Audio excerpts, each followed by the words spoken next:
Halo Kak Vina. Yes, halo, halo. Alright. Okay. It's time for Kak Vina now to explain more about PhD life and how to apply and so on. Are you ready, Kak? Um, well, I still get my presentation yet, but I think there's some problem there, Fear. Maybe Okay. can help me to load the presentation. Okay, wait. Okay. Yes, there you go. Aha. Hmm. Okay.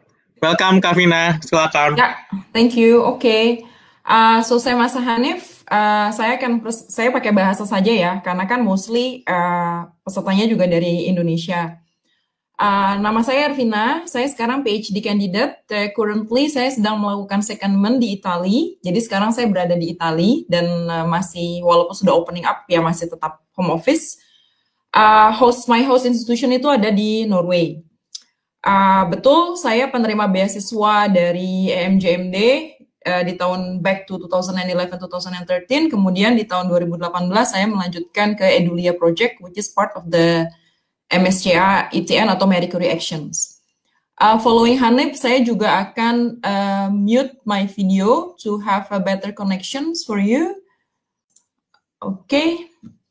And kemudian mengingatkan saja jika ada terkait pertanyaan seputar dengan presentasi saya, please put your questions in the chat box available. Jadi nanti kita akan bacakan pertanyaan tersebut. Okay, starting with this. Right. Sedikit akademik background saya saja. Saya lulusan IPB, kemudian saya melanjutkan ke program FIPDES, kemudian saya melanjutkan lagi ke program PhD candidate. A Text with Blue itu adalah di mana saya mendapatkan full scholarship dari EU, dari Erasmus Mundus. Kalau teman-teman perhatikan dan bisa menjadi pertanyaan, dan biasanya saya dapat pertanyaan dari teman-teman semua, Mbak Ervina kok banyak sekali jedanya, jadi selesai dari IPB 2009, melanjutkan S2 di 2011. Kemudian selesai S2 di 2013, melanjutkan PhD di 2018. Apakah harus bekerja untuk mendapatkan beasiswa Erasmus ini? Kalau untuk case saya, iya. Tapi banyak sekali case yang lain itu berbeda-beda. Jadi nanti teman-teman bisa tanyakan lebih detail di chat box seperti apa detailnya. Kemudian ini adalah program S2 saya. Waktu itu konsorsium saya ada di Perancis, jadi saya memiliki kesempatan untuk bersekolah dan belajar di 4 negara dan 4 universitas yang berbeda. Seperti yang Hanif bilang, ini life-changing experiences karena membuat saya ingin kembali lagi untuk melanjutkan sekolah di sana. Oleh karena itu, saya tertarik terhadap Marie Sklodowska-Curie Actions. Perlu teman-teman ketahui, program Marie Curie ini khusus ditujukan untuk researcher. Jadi untuk teman-teman yang tertarik melanjutkan program doktorat, atau teman-teman yang sudah bekerja di institusi pemerintah ataupun institusi higher education seperti dosen atau peneliti di Puslitbang, kemudian ingin sekali melakukan baik yang sifatnya pendidikan formal seperti PhD ataupun sekedar research exchange, itu biasanya melalui Marie Sklodowska. Dan harus saya bilang, di Indonesia itu dari 2008, saya kemarin sempat chatting dengan alumni dari Marie Sklodowska juga, itu baru ada 6 yang registered di Indonesia, which is sedikit sekali.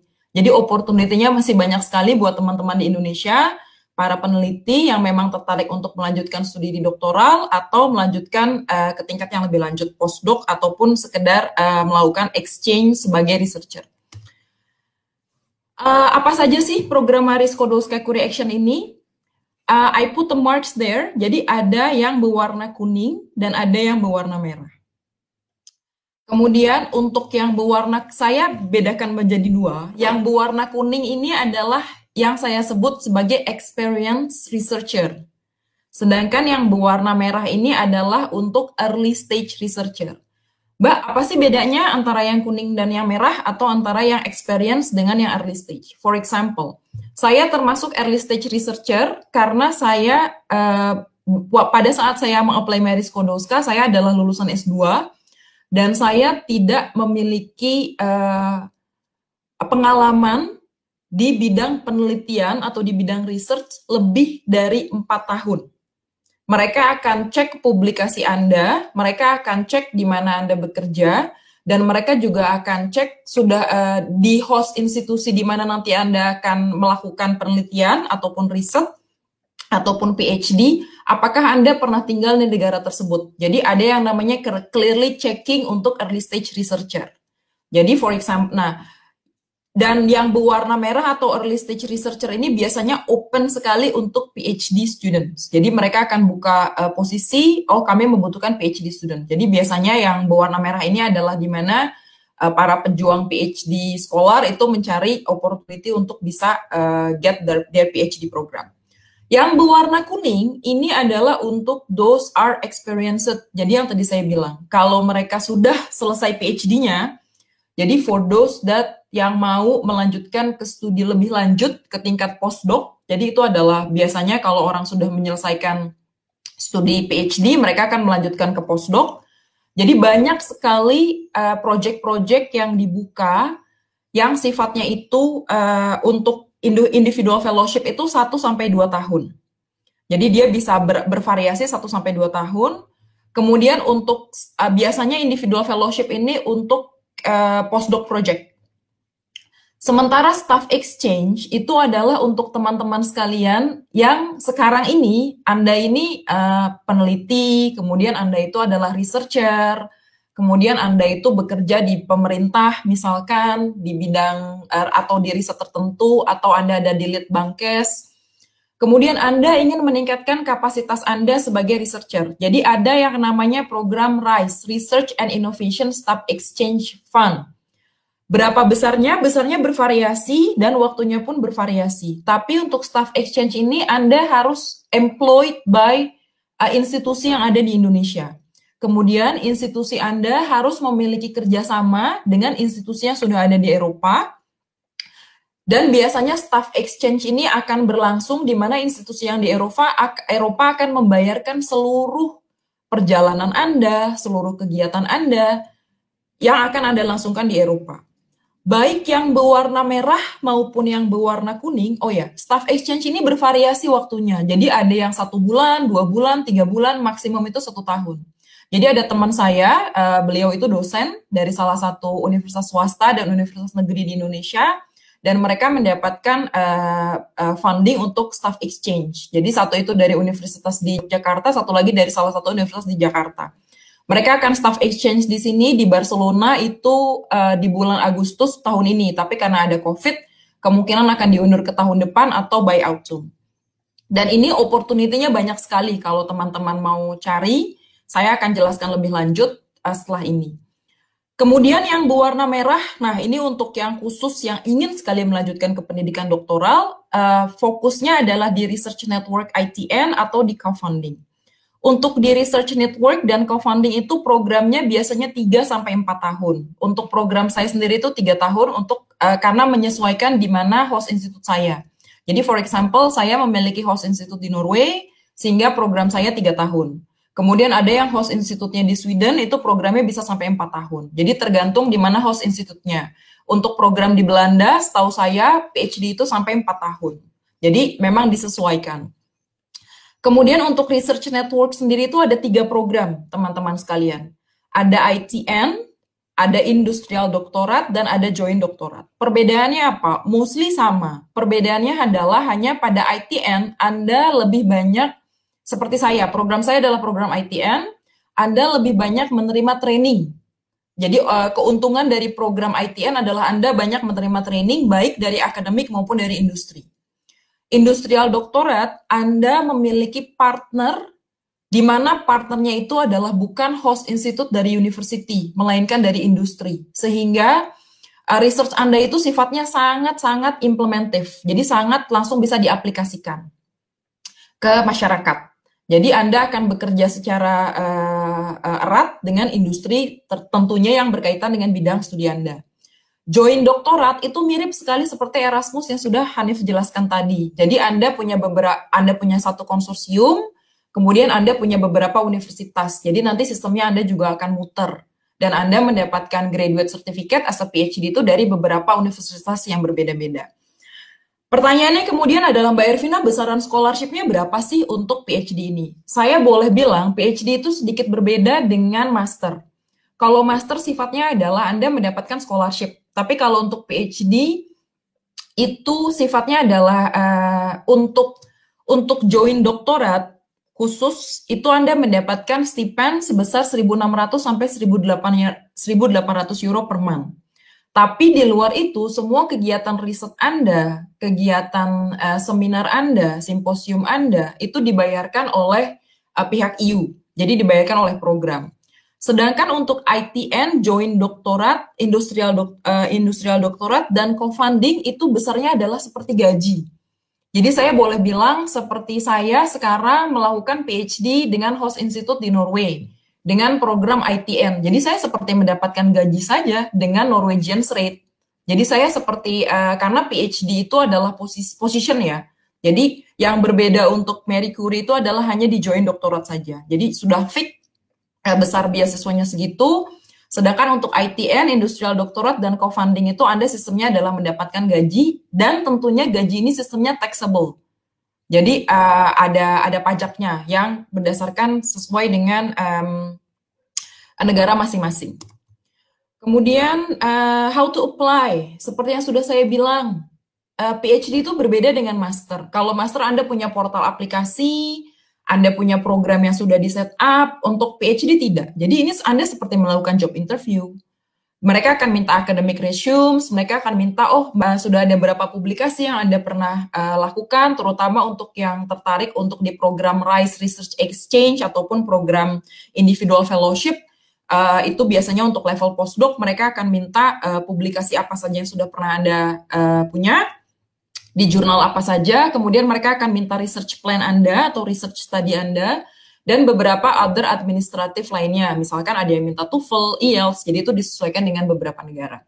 Yang menarik adalah untuk seperti yang tadi saya bilang, ada yang berwarna kuning, ada yang berwarna merah. Khusus yang berwarna merah, untuk yang early stage researcher, mereka akan minta statement of letter yang betul-betul menjelaskan Anda tidak memiliki banyak publikasi, Anda betul-betul researcher atau research muda, ibaratnya young scientist lah. Dan Anda tidak pernah bekerja lebih dari 4 tahun di bidang riset, khusus di bidang Anda. Jadi Anda diminta untuk early stage researcher letters tersebut. Jadi tidak masalah, for example, wah Mbak, saya kayaknya agak minder karena saya sudah 40 tahun ke atas, saya sudah 50 tahun ke atas, dan saya sudah berkeluarga, tapi saya ingin sekali melakukan, let's say, PhD. Loh, kenapa enggak? Kalau misalkan Anda memenuhi kriteria dari early stage researcher tersebut, feel free menurut saya. Jadi masih ada kesempatan di sana. Jadi tidak ada kriteria umur, tidak ada kriteria nationality, jadi mereka accept dari berbagai macam nationality asal memenuhi kriteria sebagai seorang ESR. Untuk experience researcher beda lagi, jadi mereka akan menanyakan banyak lebih ke publikasi Anda. Di mana sih Mbak untuk apply-nya? Ini salah satu platform yang saya gunakan pada saat saya mencari opportunity untuk PhD. Saya sarankan teman-teman masuk ke Euro Access jika teman-teman memang interested untuk melakukan PhD di Europe. Karena di Euro Access ini teman-teman akan mendapatkan banyak sekali informasi semua PhD dan academic position yang ada di Eropa. Baik yang tadi sudah saya jelaskan, baik dari co-found, baik dari RISE, baik dari individual fellowship, dan project-project lainnya. Jadi saran saya buka di Euro Access.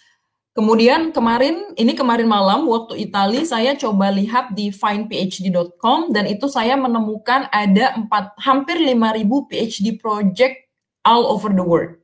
Dan hampir separuhnya, lebih dari 50% boleh saya bilang itu ada di Eropa.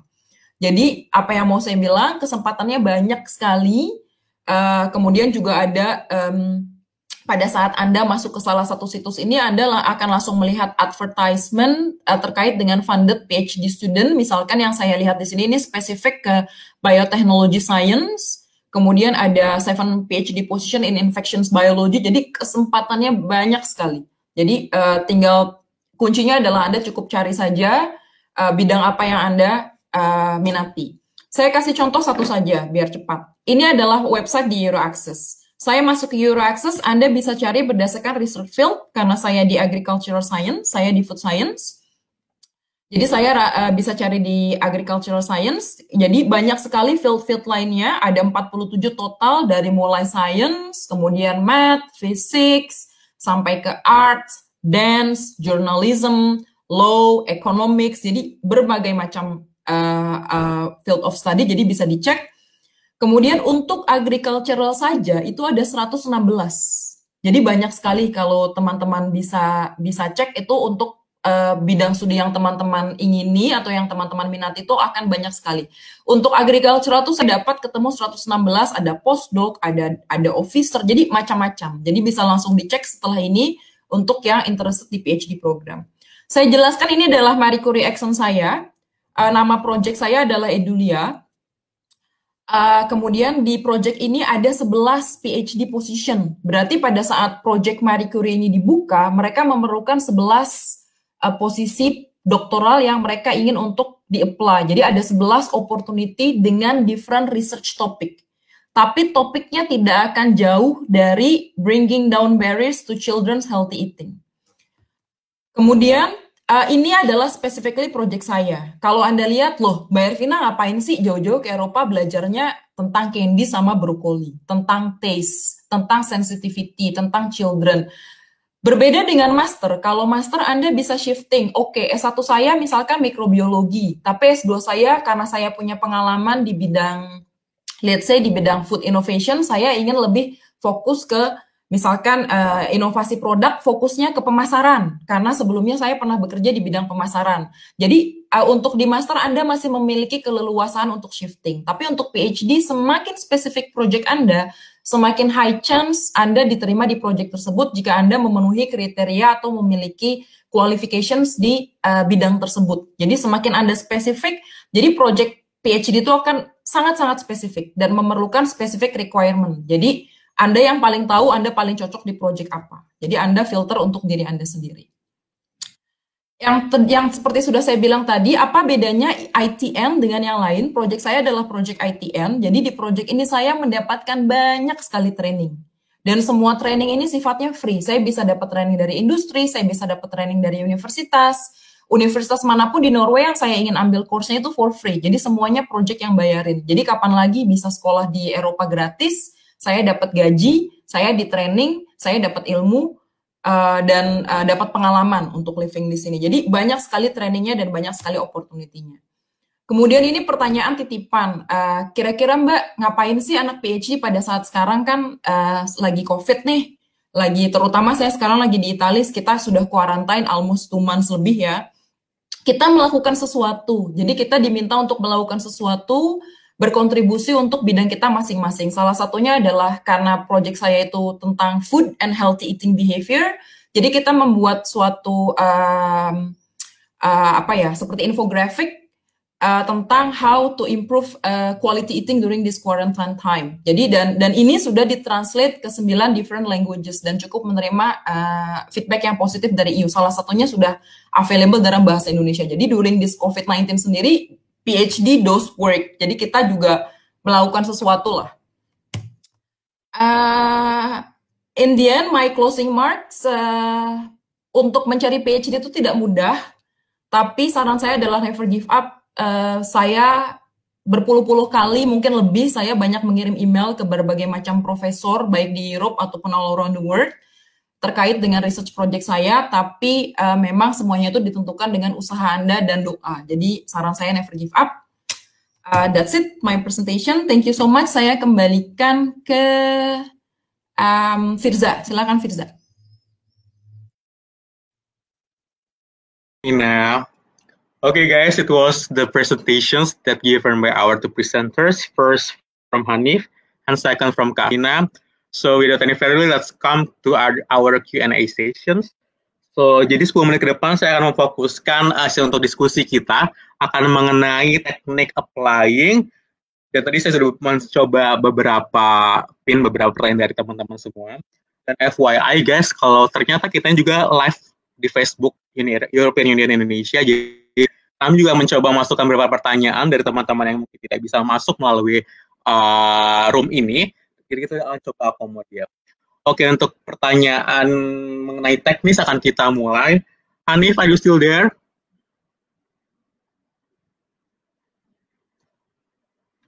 Oke, mungkin yang pertama kali bisa dijawab sama Kak Vina ya, Kak. Aku akan coba Halo mulai. Firza. Ya, kita akan coba mulai masuk ke Q&A ya, Nif dan Kak Vina. Oke. Kita akan coba yang pertama. Apakah sudah terlihat? Which one? Belum masuk ya.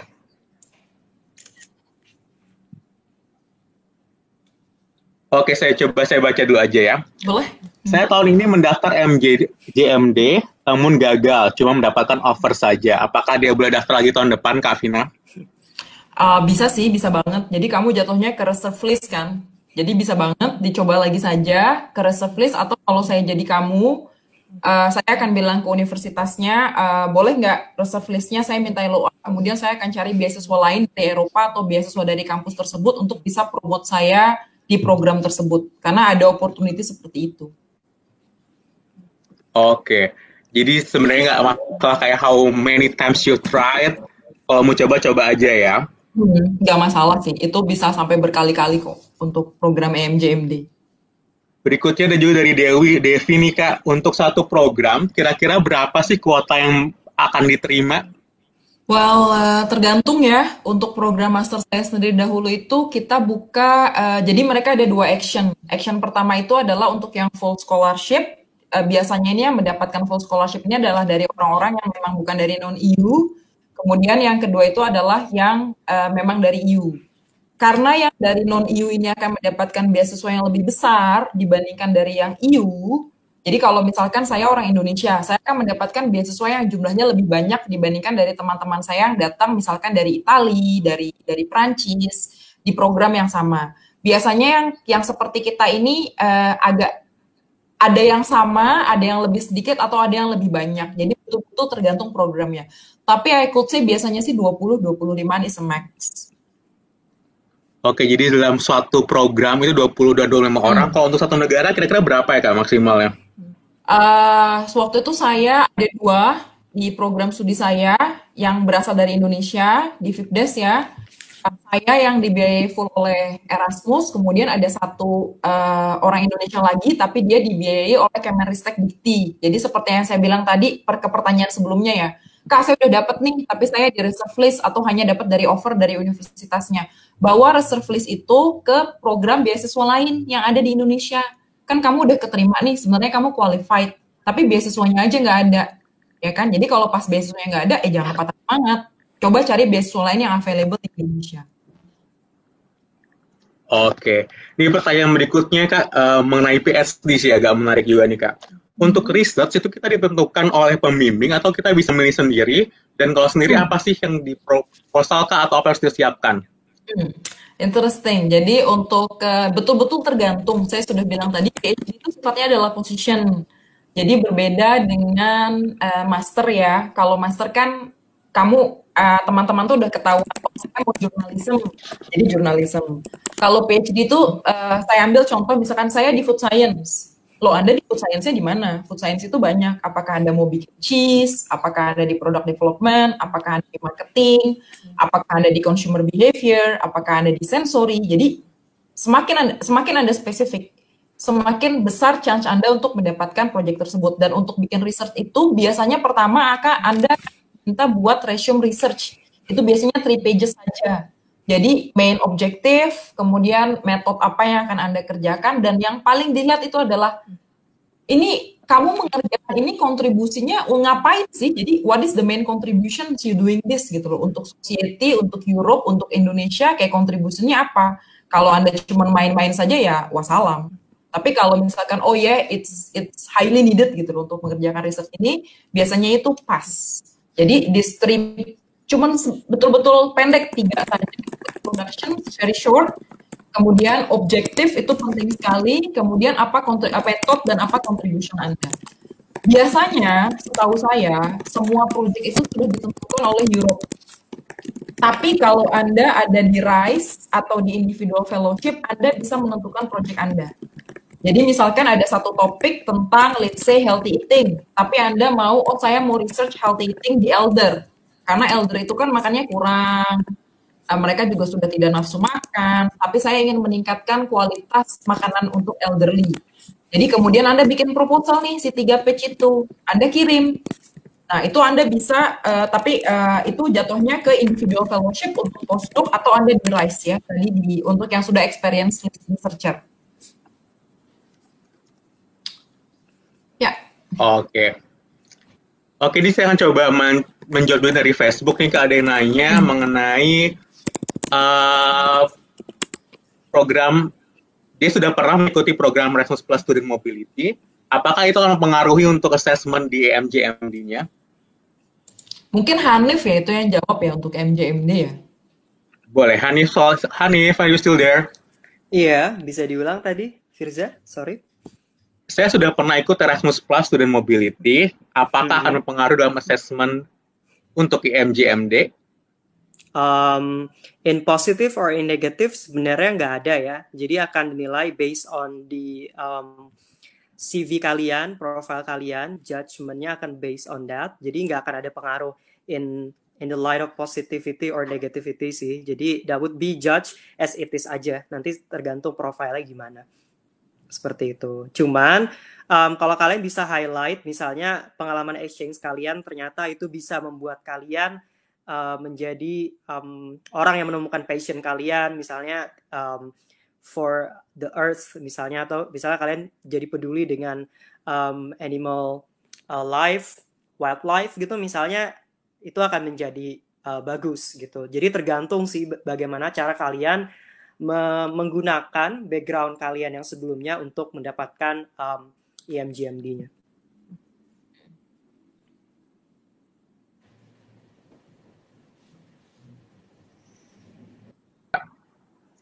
Sebenarnya untuk menulis motivation letter ini, apakah ada panduan khususnya atau ada pakem-pakem yang harus diikuti, Kak? Ini ke Hanif aja kali ya? Hanif dulu ya, untuk MJMD ya.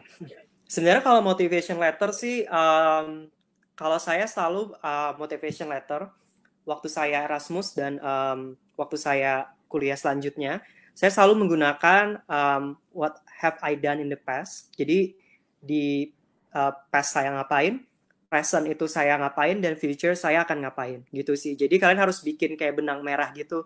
Jadi kalian di sebelum ini kalian apa yang sudah kalian perbuat, apa yang kalian perbuat sekarang, terus apa yang akan kalian perbuat di masa depan. Karena setiap pemberi beasiswa itu mereka mencari orang-orang yang mempunyai potensi untuk menjadi orang yang punya impact dan kontribusi di masyarakat di masa depan seperti itu, atau bahkan menjadi seorang future leader gitu. Nah, jadi kalian memang harus bisa menggunakan profil kalian dalam sebuah tulisan, dan saya tahu itu berat karena untuk menulis kalian harus bisa menampilkan siapa kalian dalam tulisan. I think it's the hardest part. Jadi ketika mereka membaca motivation letter kalian, they're gonna see who you are, your personality, and then they can understand kayak, oh ini orang seperti ini misalnya. Nah, saran juga sebenarnya bisa kalian personalize your motivation letter. Sebenarnya always personalize your motivation letter sih. Jadi there is a fine line ya between curhat dan personalized motivation letter yang bagus gitu. Jadi doesn't mean misalnya kalian di situ cerita gitu, no, tapi kayak lebih misalnya kalian tinggal di dekat pantai, kalian waktu kecil melihat bagaimana climate change itu menyapu desa kalian sehingga kalian harus mengungsi, and you are climate refugee, so that inspire you to take study in climate change and policy misalnya. So it's something that you can highlight. Jadi kalian sebenarnya kan cerita ya, tapi cerita pribadinya itu bagus gitu, bahwa dengan kalian tuh punya personal experience gitu, dan ketika kalian belajar di situ kalian bisa contribute dalam dinamika kelas misalnya seperti itu, dan juga ketika kalian lulus dari program itu kalian bisa going back to community untuk membantu mereka, atau back to Indonesia misalnya kalian ingin menjadi seorang policy maker, let's say. Jadi bisa digunakan seperti itu. Saya boleh tambahin ya, saya kasih contoh, saya pernah baca motivation letter itu bagus banget. Ini dari Indonesia ya, dari salah satu, saya nggak tahu dia jadi awardee atau enggak, tapi waktu itu orang ini pernah kontak saya, Kak coba tolong bacain motivation letter saya, which is menurut saya bagus sekali. Jadi dia melingkan, dulu saya adalah menderita obesity, kemudian saya melakukan serangkaian exercise, physical exercise, kemudian dia mengalami perubahan yang sangat besar pada tubuhnya. Sehingga dia menulis, saya ingin mengetahui lebih dalam dan lebih detail what happened in my body molecularly, sehingga saya ingin mempelajari sport nutrition. Jadi yang waktu itu orang ini aim adalah sport nutrition. Nah, saya nggak tahu apakah itu diterima atau enggak, tapi it's one of the best motivation letter yang saya pernah baca. Jadi dia betul-betul melingkan itu dengan pengalaman pribadinya dia. Kenapa sih saya pengen mengetahui ini lebih lanjut tentang sport nutrition? Contohnya adalah dirinya sendiri. Jadi terkadang seperti itu bagus jika dilakukan pada porsinya. Benar, benar. Oke, kita next ke pertanyaan berikutnya nih. Agak menarik juga, mungkin bisa dijawab sama Kak Vina atau Erik, Pak Hanif juga boleh. Mengenai membawa keluarga nih Kak. Ada beberapa pertanyaan, jika dia harus membawa keluarga, apakah akan dibantu support atau dibantu mengenai visanya? Atau juga misalnya dia sudah jadi ibaratnya ibu muda nih. Apakah ada kemudahan dari EU ataupun relatif untuk mensupport biaya tersebut? Saya jawab dari segi PhD ya, jadi saya tidak jawab dari segi master. Jadi saya jawab dari segi PhD. Kalau Anda sudah berkeluarga, terutama di program Marie Curie ya, Anda sudah berkeluarga, Anda memiliki anak, istri ataupun suami, Anda mau membawa semua keluarga tersebut ke Eropa itu sangat-sangat mungkin bisa. Jadi mereka akan support Anda untuk membawa keluarga Anda. Kemudian yang kedua, uang beasiswa atau uang gaji. Saya bilangnya bukan beasiswa. Jadi gaji yang akan Anda terima itu berbeda. Jauh lebih besar. Jadi ada plafonnya. Jika Anda membawa keluarga, Anda akan mendapatkan plafon yang berbeda. Untuk namanya itu adalah family mobility fee. Jadi kalau saya dapat salary, kemudian saya dapat mobility fee, tapi saya nggak dapat family fee. Tapi karena saya nggak bawa anak sama suami. Tapi kalau misalkan ada yang bawa anak atau keluarga itu ada beda lagi besarannya. Kemudian apakah disupport? Ya, sangat disupport sama EU, tidak usah khawatir. Untuk proses semua visa dan segala macamnya itu akan disupport sekali. Untuk master apakah ada insight, Kak?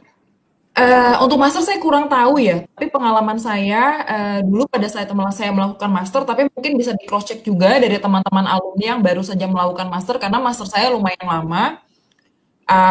Master saya di 2011 ya, sudah 9 tahun yang lalu.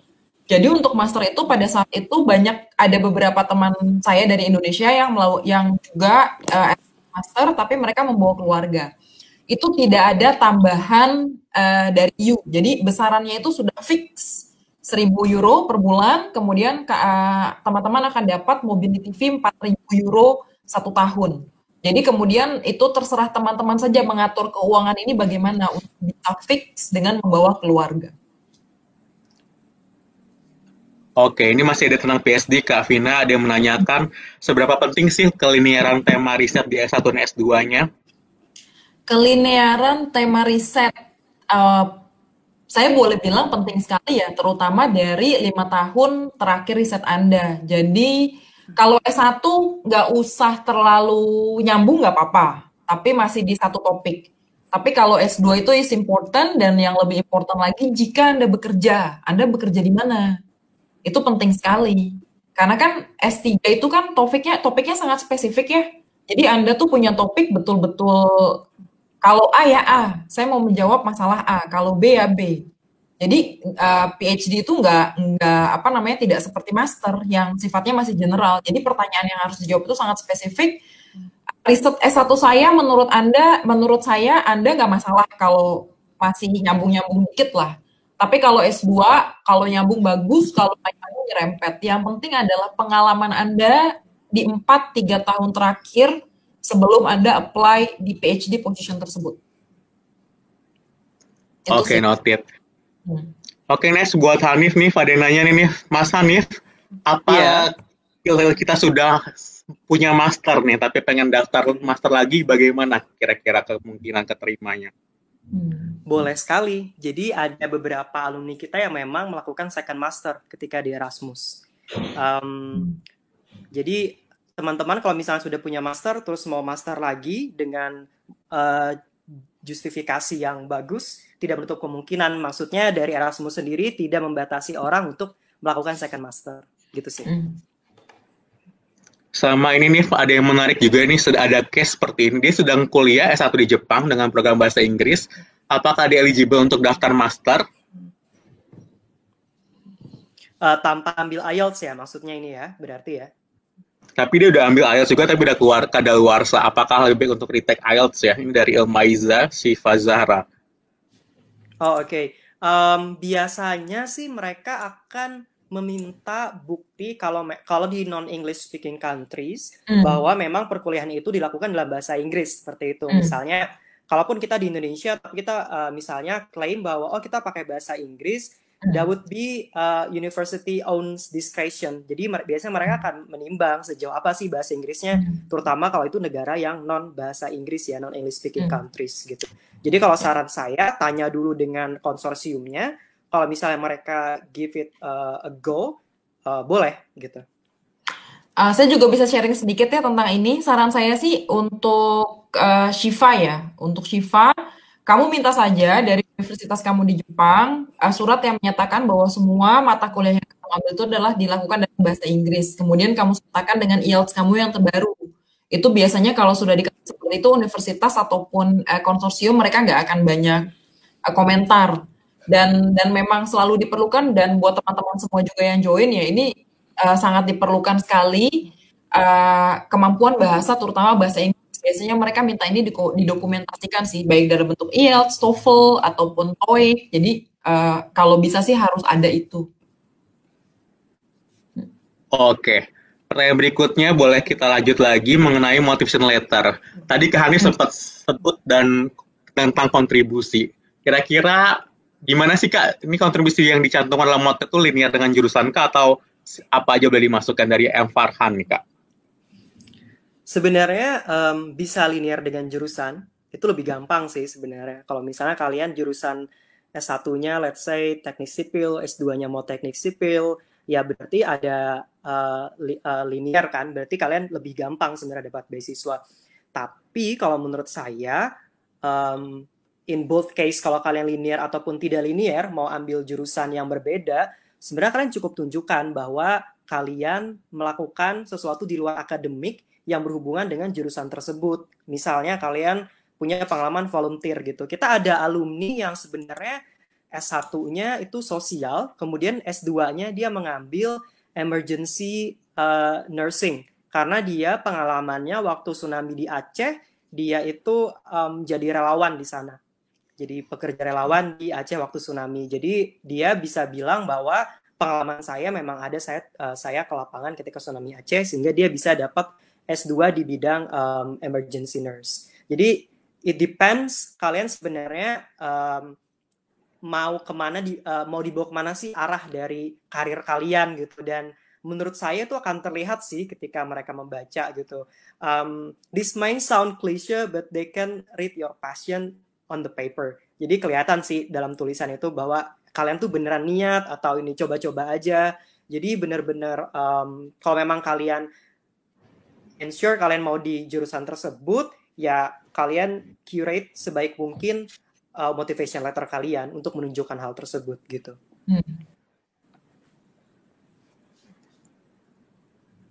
Kak Vina mau nambahin mungkin? Challenging sih bikin motivation letter, tapi saran saya sih sudah banyak sekali contoh motivation letter yang bisa teman-teman lihat di internet ya. Jadi mungkin belajar dari situ dulu. Intinya adalah keep short aja sih, keep short, kemudian be who you are, jangan terlalu klise, gitu aja sih. Usahakan maksimal 1 lembar sih kalau boleh nambahin ya. Kayak maksimal 1 lembar aja deh, jangan banyak-banyak. Karena singkat pada dan jelas ya Kak. Benar, sebenarnya semakin panjang semakin gak efektif, kalian justru akan kemana-mana kayak gitu. Oke, ini masih related juga sih Kak sama proses pendaftaran. Ini dari Yosepa.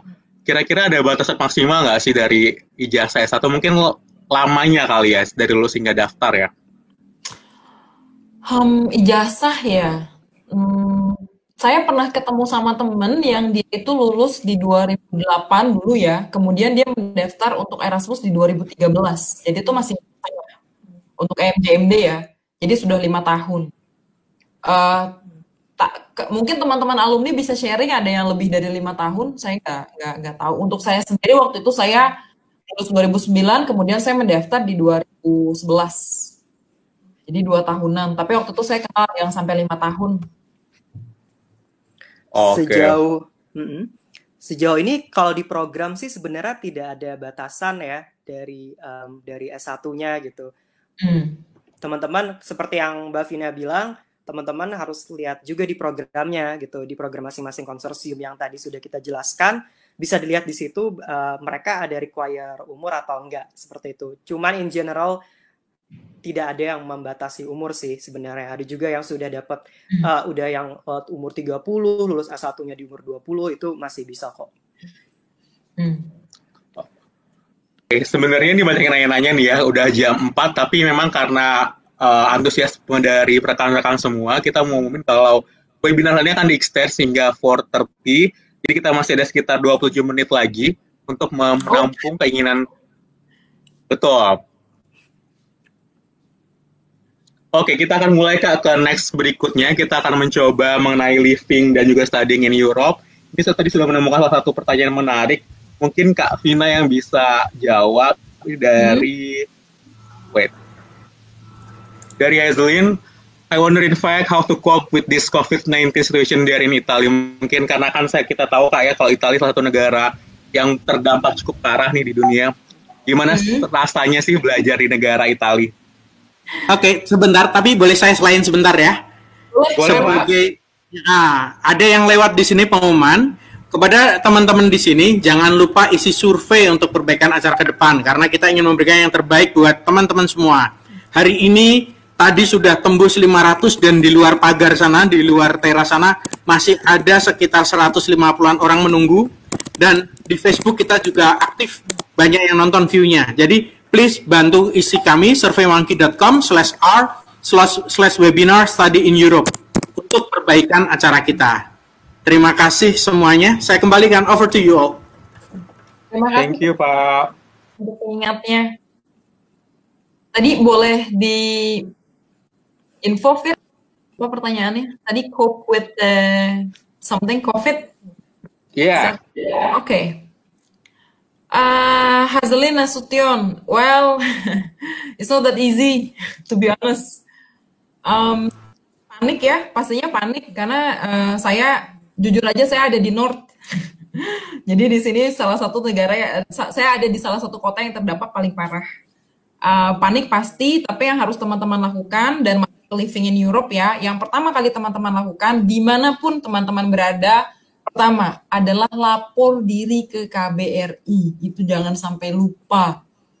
Karena pada saat COVID kemarin itu banyak sekali mahasiswa ataupun yang bukan mahasiswa tapi warga negara Indonesia, mereka tidak terdaftar, mereka nggak tahu apa itu WNI Portal Peduli, mereka lost. Padahal waktu itu kalau boleh jujur sedikit, kita waktu itu hampir ada opsi untuk evakuasi pada saat dinilai pemerintah Italia tidak bisa menangani COVID ini.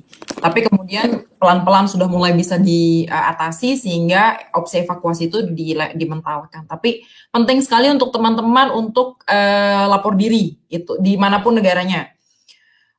COVID situation kita mostly work from home ya, jadi home office. Saya juga ada jauh di keluarga, saya mostly only stay at home, gak ngapa-ngapain, gak bisa keluar. Kita kalau keluar ditangkap polisi, jadi kita gak ngapa-ngapain for 2 months. Tapi the good thing is like in my program itu mereka buat kayak suatu, ayo yuk let's do something about this COVID. Makanya tadi saya sharing, oh pas di COVID ini kita ada something yang kita harus deliver ke EU Commission, which is how we can eat healthy eating during this quarantine situation. Jadi kita disuruh berpikir nih anak-anak SI, anak-anak PhD-nya biar nggak boring juga gitu loh. Jadi ada suatu achievement yang kita bisa achieve loh. Akhirnya kan bisa keluar di 9 languages. Jadi itu sih salah satu copingnya.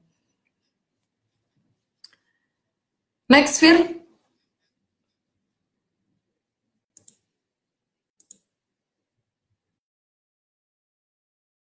Untuk apakah tiap-tiap pindah disediakan atau diminta mencari sendiri?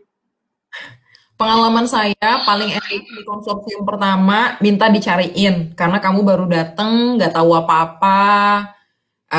Waktu itu saya pertama kali datang ke Paris nggak tahu apa-apa, bahasa Perancis juga masih belepotan. Jadi it's good, mendingan terima aja apa yang kampus kasih.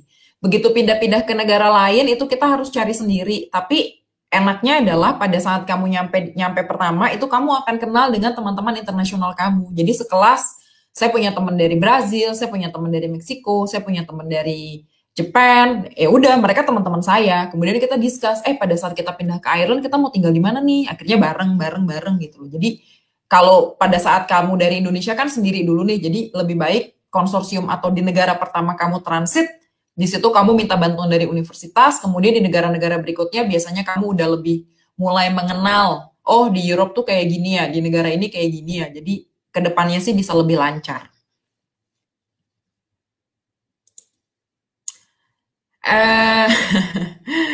Ini aku bacain aja. Mau tanya bahasa Italia apa sih Kak? Oke. Kebetulan pada saat saya master dulu, saya sempat tinggal jadi master saya dulu pada saat saya ambil di FIPDES, kebetulan saya ambil tesisnya itu di Itali. Jadi saya sudah bisa bahasa Itali dari pada saat saya master. Dan pada saat saya kembali ke Indonesia, saya masih mempraktekkan bahasa Itali saya karena saya punya kayak klub expat lah yang memang mereka orang Itali gitu. Jadi saya selalu maintain my conversations in Itali. Gampang kok, tinggal pakai tangan aja.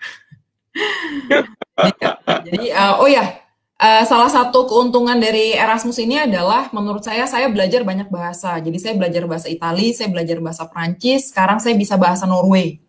Jadi imagine kan, wow, really nice. Ya, jadi salah satu apa ya? Gak mungkin kamu tinggal di negara tersebut tanpa mempelajari bahasanya. Walaupun di Norway orang semua bisa bahasa Inggris, tapi still with the local people you have to talk with Norse. Jadi saya juga belajar bahasa Norwegia sedikit-sedikit dan alhamdulillah udah lumayan bisa menyamai level bahasa Itali saya lah. Jadi kamu ya kan salah satu keuntungannya kamu belajar gratis PhD di luar negeri di Eropa, kamu digaji, kamu belajar bahasa gratis, dapat pengalaman hidup once in a lifetime, jadi kapan lagi gitu. Dan opportunity-nya masih banyak buat teman-teman pencari PhD di luar sana atau postdoc, opportunity-nya masih banyak, nggak usah khawatir. Oke, ini mumpung masih PhD nih Kak, ada yang nanya juga. Untuk Mbak Vina, berarti prinsip doctoral study ini seperti kerja by research ya? Apakah ada syarat minimal untuk publikasinya? Betul, kalau kamu ISR, kalau kamu ambil yang merah tadi, jadi kalau kamu mau ambil program yang merah tidak ada. Tidak ada, justru semakin kamu limited, semakin kamu jelaskan bahwa, saya betul-betul young scientist nih, saya perlu di training, saya benar-benar mau ikut doktoral gitu. Jadi kalau kamu mau ambil yang merah, itu justru publication kamu nggak boleh banyak. Gitu. Mungkin 1 atau 2 itu maksimal, nggak ada nggak masalah. Tapi kalau kamu mau ambil yang kuning, which is experienced researcher, mereka akan tanya, kamu punya publikasi di mana aja, bidang apa saja, karena akan semakin spesifik tuh kalau yang kuning. Itu sih. Jadi tapi by research itu betul, memang kerja by research. Kita jadi kita employ lah. Jadi kayak saya punya kontrak. Jadi saya ada work contract lah as a PhD student. Kalau untuk mensiasati nih Kak, berkas-berkas PhD yang masih minim publikasi, apakah ada saran dari Kak Vina? Gimana? Berkas-berkas publikasi? Ya, mungkin.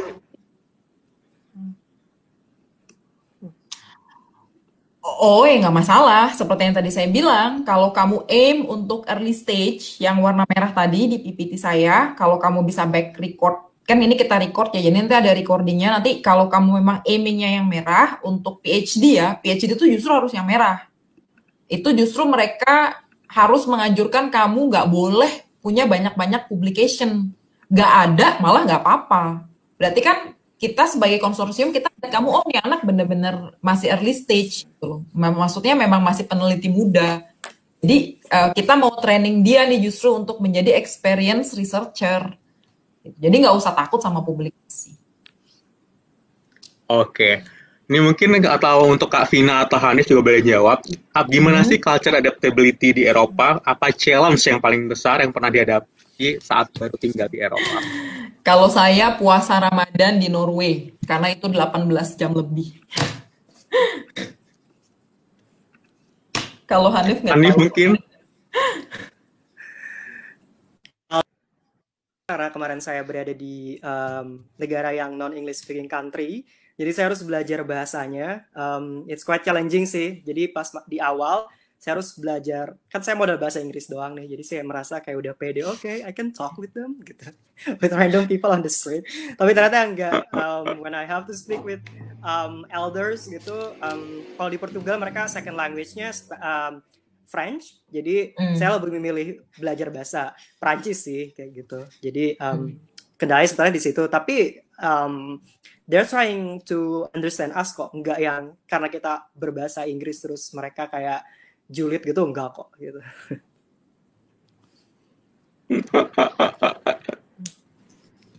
Oke, kita akan cari-cari lagi pertanyaan-pertanyaan. Ini mungkin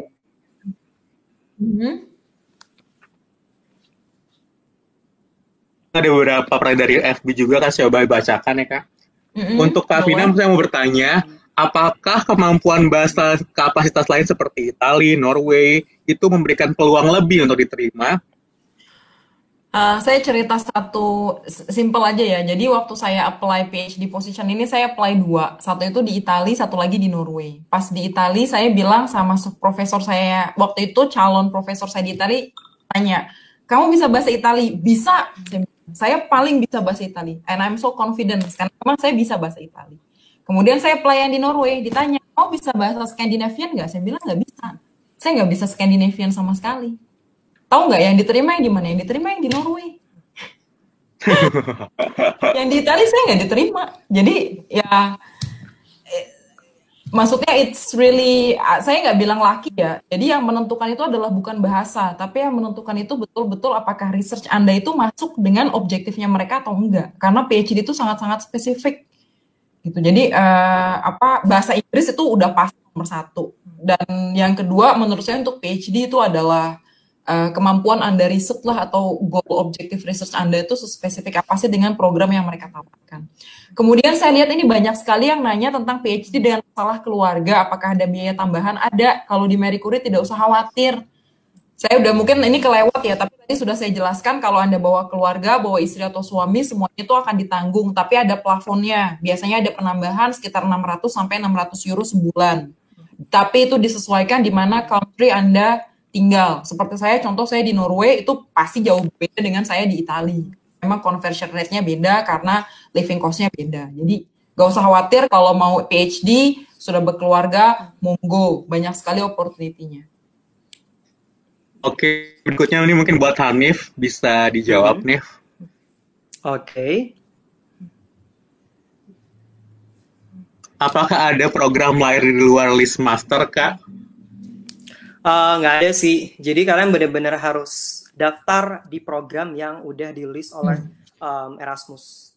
Jadi tentunya di program itu ada sekitar 130 yang sudah saya jelaskan dan harus ada di situ. Lanjut ke berikutnya nih Kak. Untuk program master apakah harus balik ke Indonesia? Enggak sih, ini mah kamu bebas. Kamu mau kerja di sana, mau nikah dengan orang sana, mau leha-leha di sana, mau vacation di sana, is free. Erasmus itu tidak ikatan dinas ya, Nif ya, jadi bebas. Iya. Tadi ini kan udah ada kita singgung di presentasi ya sebenarnya ya. Jadi kalian sebenarnya nggak ada ikatan dinas. Kalian boleh stay di sana setelah lulus. Mengenai part-time work nih Kak, apakah boleh? Boleh selama Anda tidak melanggar ketentuan part-time atau bekerja di negara tersebut. Boleh.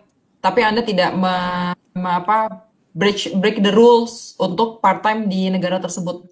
Jadi kalau misalkan Anda memang masuknya sebagai student, setahu saya ada limited hours as a student yang bisa diambil sebagai part-timer workers. Dan itu setiap negara itu beda-beda.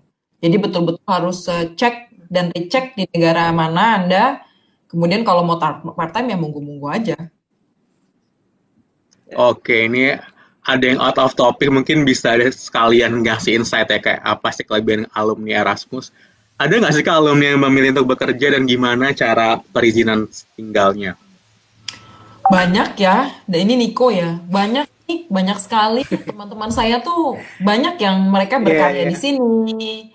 Banyak, countless lah orang Indonesia dari lulusan Erasmus itu yang berkarya di sini, yang melanjutkan PhD di sini, yang bekerja di sini setelah master, itu banyak, berkeluarga di sini itu countless, banyak sekali. Jadi izin menetap setelah lulus itu macam-macam ya channelnya, tergantung apa yang kamu kerjakan setelah lulus. Kalau kamu kerja ya kamu apply work visa, kalau kamu menikah ya kamu apply spouse visa, kalau kamu melakukan kegiatan lain. Jadi memang, dan di setiap negara itu berbeda-beda. Tapi kalau ditanyakan memungkinkan atau tidak, mungkin sekali. Sangat mungkin sekali. Oke, ini mungkin buat Hanif bisa menjawab nih, Nif. Ada yang bertanya, oh maaf, salah. Mengenai achievement, Nif. Apakah jadi consideration yang sangat penting kah? Tentu ya, sebenarnya kalau kita ngomong achievement itu pasti akan dikonsider untuk penting, karena ketika kita berkompetisi di beasiswa itu ada syarat-syarat requirement minimumnya seperti IELTS, IPK kayak gitu, GPA itu sebenarnya itu syarat minimum banget sih. Jadi sebenarnya banyak juga yang bertanya ke kita, Kak, saya IELTS-nya tinggi, IPK saya juga bagus, kenapa saya nggak lulus ya, kayak gitu. Itu bukan jaminan gitu, karena sebenarnya ketika kalian udah masuk requirement, ya udah, dan that's it gitu. Mereka nggak akan ngelihat, oh ini IPK-nya 4, ini IPK-nya 3,7 gitu. No, itu cuman untuk syarat kalian bisa minimum untuk enter the competition gitu istilahnya. Nah, tapi untuk get you through the door, itu kalian harus bisa menunjukkan bahwa kalian itu memang orang yang berpotensi. Achievement, kalau menurut saya achievement yang bagus itu adalah achievement yang bisa kalian tunjukkan sesuai dengan program yang akan kalian tuju gitu.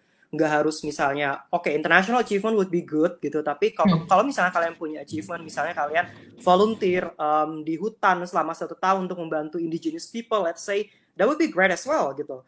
Karena achievement itu banyak hal, banyak spektrumnya, jadi nggak harus berbentuk yang piala, tapi juga bisa impact yang sudah kalian buat ke masyarakat kayak gitu. Jadi jangan berkecil hati kalau misalnya kalian waktu S1 nggak terlalu banyak berorganisasi dan lain-lain. Itu penting gitu, tapi kalau misalnya kalian ternyata udah terlanjur nih, sekarang udah lulus, nggak terlalu banyak kegiatan, then do something with society, do something in society, give back to society sekarang gitu. Kalian bisa ikut volunteer, apalagi sekarang ada COVID-19, this is a good chance to show kalau kalian itu adalah orang yang mempunyai jiwa volunteer yang baik dan ingin berkontribusi. So, banyak kesempatan kok. Boleh nambahin sedikit? Boleh nambahin sedikit? Oke, Pak Israr. Saya kebetulan juga interviewee untuk beasiswa yang lain gitu ya. Jadi kalau soal achievement, nggak usah minder buat yang merasa waktu S1 udah terlanjur nggak punya aktivitas. Yang penting sekarang bisa menunjukkan bahwa Anda mempunyai sesuatu yang bisa dibuktikan. Anda punya minat, Anda punya pengalaman kerja yang bagus, Anda punya minat akan berbuat sesuatu, Anda punya rencana kerja yang konkret dan jelas untuk berbuat sesuatu. Itu saya sedikit nambahin aja, jadi sorry nimbrung dikit karena saya merasa pengenlah, itu kayaknya pertanyaan yang sering ditanyain orang udah merasa minder, aduh aku udah kuliah kampusnya nggak terkenal, kemudian aku nanti bisa dapat, enggak, tenang aja, banyak teman-teman yang dapat beasiswa dari kampus-kampus yang mungkin menurut teman-teman nggak terkenal, tapi nyatanya banyak yang bisa kuliah di tempat-tempat bagus yang saya kenal. Itu satu. Kemudian yang kedua, saya mau ngingatin Bung Firza tadi janji akan membagikan teddy bear, jangan lupa. Gitu ya. Betul, Pak. Thank you. Terima kasih Pak Israr.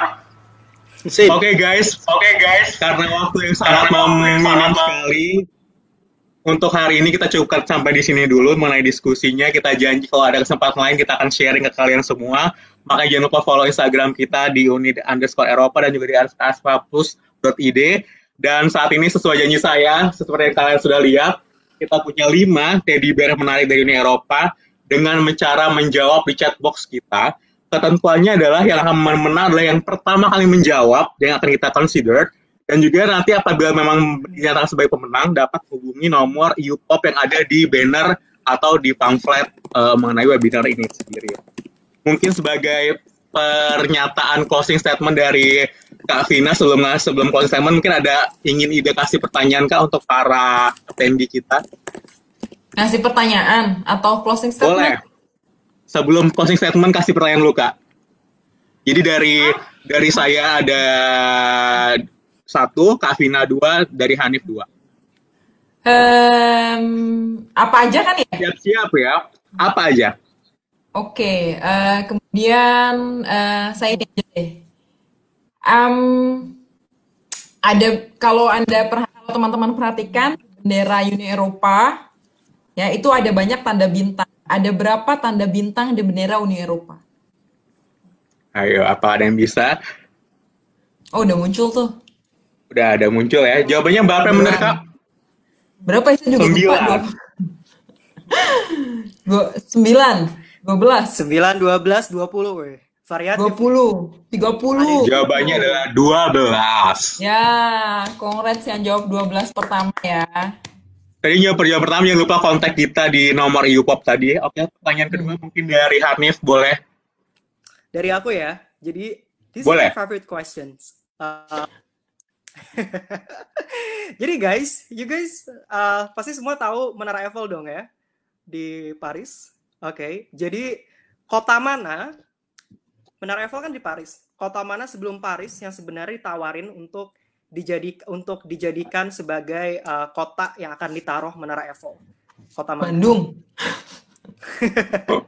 Faris Van Java. Ayo, gitu ya. silakan dijawab di chat box, guys.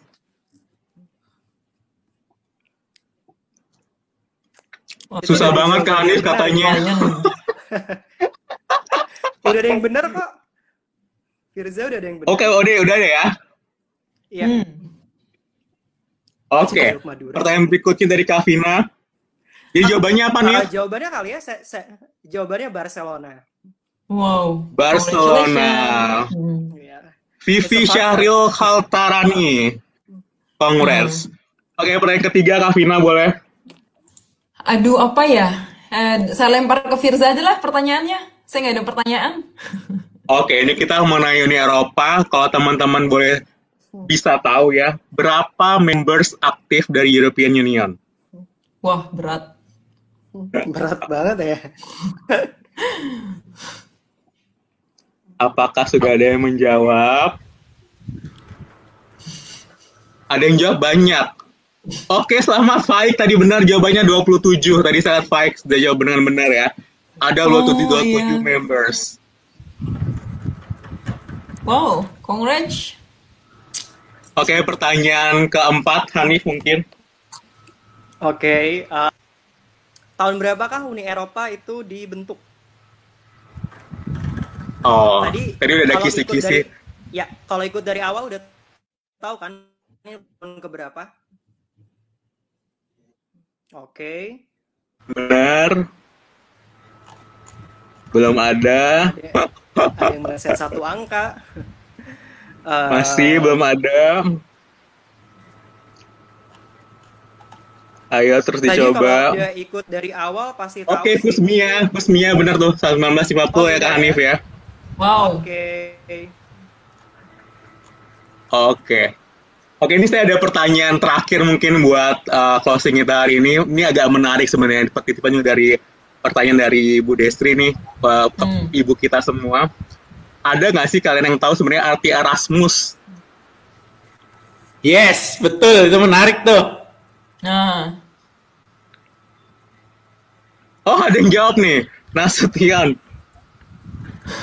Oke, benar. Jawabannya adalah dunia. Yap. Nama kota di Belanda.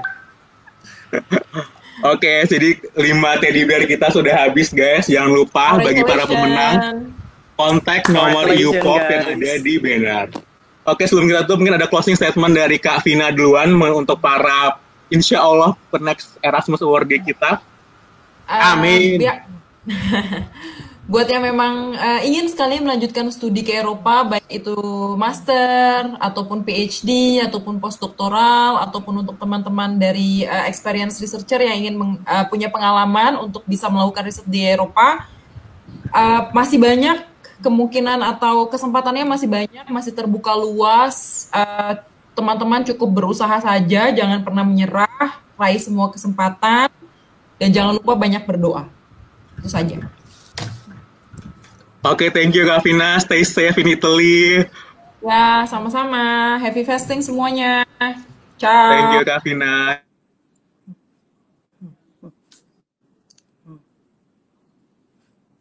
Dari Hanif engagements. Thank you Firza. Iya, kalau dari saya buat teman-teman yang ingin daftar, kalau sekarang masih S1, ayo dari sekarang susun CV kalian.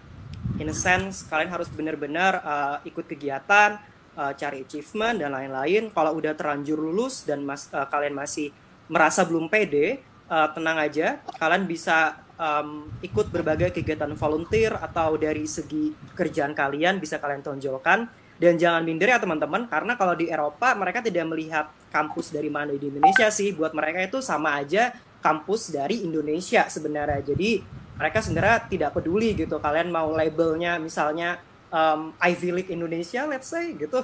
Walaupun nggak, misalnya ada gitu ya. Tapi mereka nggak akan lihat gitu. Jadi basically buat mereka, di mata mereka sama aja orang dari Indonesia gitu.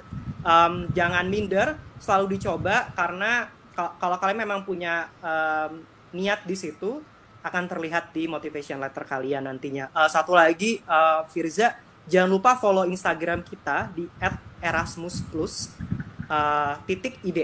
Nanti di situ kita akan update regular dan juga update berbagai macam kegiatan. Salah satunya kita besok kita akan juga ada alumni talks, how to win scholarship for masters and PhD. Bintang tamunya nanti akan ada Mbak Vina lagi bersama Mas Erik.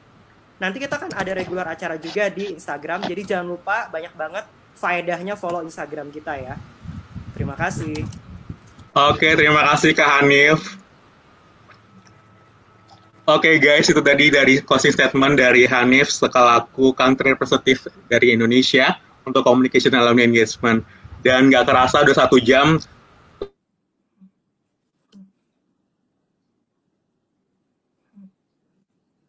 Dan jangan lupa saya mengingatkan sekali lagi untuk follow Instagram kita di erasmusplus.id dan juga di uni_eropa untuk mengetahui kegiatan-kegiatan aktif dari para alumni dan maupun juga izin yang sharing mengenai beasiswa Erasmus Plus. Akhir kata, saya Firza Maradika, terima kasih perhatian Anda. Stay healthy, stay safe. Jangan lupa untuk terus berdoa. Semoga COVID berakhir. Once again, happy birthday European Union. Ciao, ciao.